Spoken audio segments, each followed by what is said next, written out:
ध्रुव कौन थे और क्या है उनकी कथा।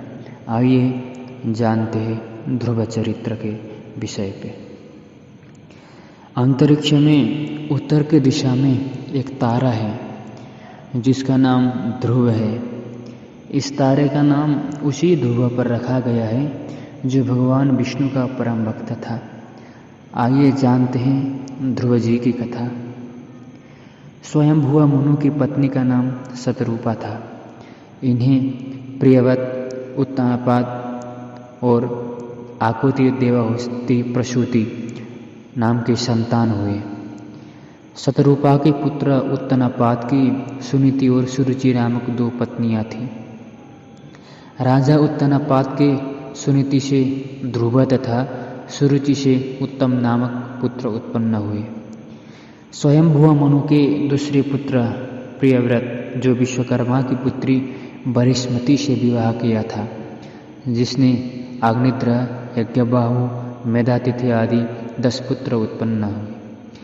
प्रियव्रत की दूसरी पत्नी से उत्तम, तामस और रैवती 3 पुत्र उत्पन्न हुए, जो अपने नाम वाले मनवंतरों के अधिपति हुए।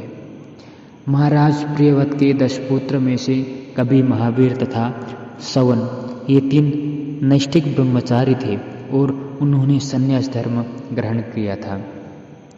उत्तानपाद की सुनीति पहली पत्नी थी, जिसका पुत्र ध्रुव था। सुनीति बड़ी रानी थी, लेकिन राजा सुनीति के बजाय सुरुचि और उसके पुत्र को ज़्यादा प्रेम करते थे। एक बार राजा अपने पुत्र ध्रुव को गोद में लेकर बैठे थे, तभी वहाँ सुरुचि आ गई। अपनी सौते के पुत्र ध्रुव को गोद में बैठ देखकर उसके मन में जलन होने लगी। तब उसने ध्रुव को गोद में से उतारकर अपने पुत्र को गोद में बैठाते हुए ध्रुव से कहा, राजा की गोद में वही बालक बैठ सकता है जो राजा सिंहासन का भी अधिकारी हो और जो मेरे गर्भ से जन्मा हो। तू मेरे गर्भ से नहीं जन्मा है। यदि तेरी इच्छा राज सिंहासन प्राप्त करने की है तो भगवान नारायण का भजन कर। उनकी कृपा से जब तू मेरे गर्भ से उत्पन्न होगा तभी सिंहासन प्राप्त कर पाएगा। 5 साल का अबोध बालक ध्रुव सहम कर रोते हुए अपनी माँ सुनीति के पास गया और उसने अपनी माँ से उसके साथ हुए व्यवहार के बारे में कहा। माँ ने कहा, बेटा, ध्रुव तेरी सौतेली से तेरे पिता अधिक प्रेम करते हैं। इसी कारण वे हम दोनों से दूर हो गए हैं। अब हमें उनका सहारा नहीं रह गया। हमारे सहारा तो जगतपति नारायण है। नारायण के अतिरिक्त अब हमारे दुख को दूर करने वाला कोई दूसरा नहीं बचा। 5 साल के बालक के मन पर दोनों ही माँ के व्यवहार का बहुत गहरा असर हुआ और वह एक दिन घर छोड़कर चला गया। रास्ते में उसे नारद जी मिले। नारद मुनि ने उससे कहा, बेटा, तुम घर जाओ, तुम्हारे माता पिता चिंता करते होंगे। लेकिन ध्रुव नहीं माना और कहा कि मैं नारायण की भक्ति करने जा रहा हूँ, मैं नारायण को ढूंढने जा रहा हूँ, मैं तपस्या के द्वारा उस नारायण को प्राप्त करूँगा। तब नारद मुनि ने उसे कहा, नारायण कहाँ मिलेगा?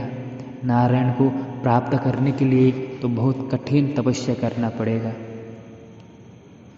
तो ध्रुव ने कहा, मैं जैसा भी कष्ट हो, जैसा भी हो, मैं तपस्या करके उस नारायण को प्राप्त करूँगा। तो नारद मुनि आज उस 5 साल के बालक के मुँह से ये जवाब सुन के प्रसन्न हो गए और नारद जी ने ध्रुव को एक मंत्र दे दिए। ओम नमो भगवते वासुदेवाय। ये मंत्र की दीक्षा दी। वहाँ बालक यमुना नदी के तट पर मधुबन में इस मंत्र का जाप करने लगा। फिर नारद उसके पिता उत्तानपाद के पास गए तो उत्तानपाद ने कहा कि मैंने एक स्त्री के बस में आकर अपने बालक को घर छोड़कर जाने दे दिया, मुझे इसका पछतावा है। फिर नारद जी ने कहा कि अब आप उस बालक की चिंता न करें, उसका रखवाला तो अब भगवान ही है। भविष्य में उसकी कीर्ति चारों ओर फैलेगी। उधर बालक कठोर तपस्या करने लगा। बिना खाए बिना पिए ध्रुव तपस्या करने लगा। तपस्या ऐसे कठोर तपस्या करने लगे कि ध्रुव जी वो 3 दिन में एक बार खाते थे और फिर धीरे धीरे करके 6 दिन में एक बार खाते थे। ऐसे कर कर के 3 महीने में एक बार, 6 महीने में एक बार ऐसे ऐसे भोजन करने लग गए। और बाद में जाके भोजन पानी को छोड़कर ध्रुव जी श्वास लेने लग गए, सिर्फ श्वास भोजन करने लगे, हवा के आहार करने लगे, वायु आहार करने लगे। तो उधर बालक की कठोर तपस्या से अत्यंत ही अल्पकाल में भगवान नारायण प्रसन्न हो गए और उन्होंने दर्शन देकर कहा बालक से, बालक मांगो, तुम क्या मांगना चाहते हो। 5 वर्ष की अबोध बालक बेचारा क्या मांग सकता था। उसने भगवान की स्तुति करने की इच्छा कर ली, पर अबोध बालक स्तुति कर नहीं सका। तो ध्रुव की ये मन की बात जानकर विष्णु ने अपने शंख से जल ध्रुव के ऊपर छिड़क दिया। तब ध्रुव उस जल की प्रवाह से भगवान की सुंदर स्तुति करने लग गए। और नारायण ने कहा, बालक मैं तेरे अंतर मन की व्यथा और इच्छा को जानता हूँ। तेरी सभी इच्छा पूर्ण होगी और तुझे यहाँ लोक प्रदान करता हूँ जिसके चारों ओर ज्योति चक्र घूमता रहता है, सूर्य आदि सभी ग्रह और सप्तर्षि नक्षत्र जिसके चक्कर लगाते रहते हैं। प्रलय काल में भी इस लोक का नाश नहीं होगा। सभी प्रकार के सर्वोत्तम ऐश्वर्य भोग कर अंत समय तू मेरे लोक को प्राप्त करेगा। यह कहकर भगवान विष्णु वहाँ से आशीर्वाद देके अंतर्धान हो गए। अंतर्धान होने के पश्चात ध्रुव जी अपने पिता के घर जाने के लिए चल दिए। उतना पिताजी को पता चल गया कि बालक ध्रुव मेरे बेटे भगवान के दर्शन पाकर राज्य में लौट रहा है।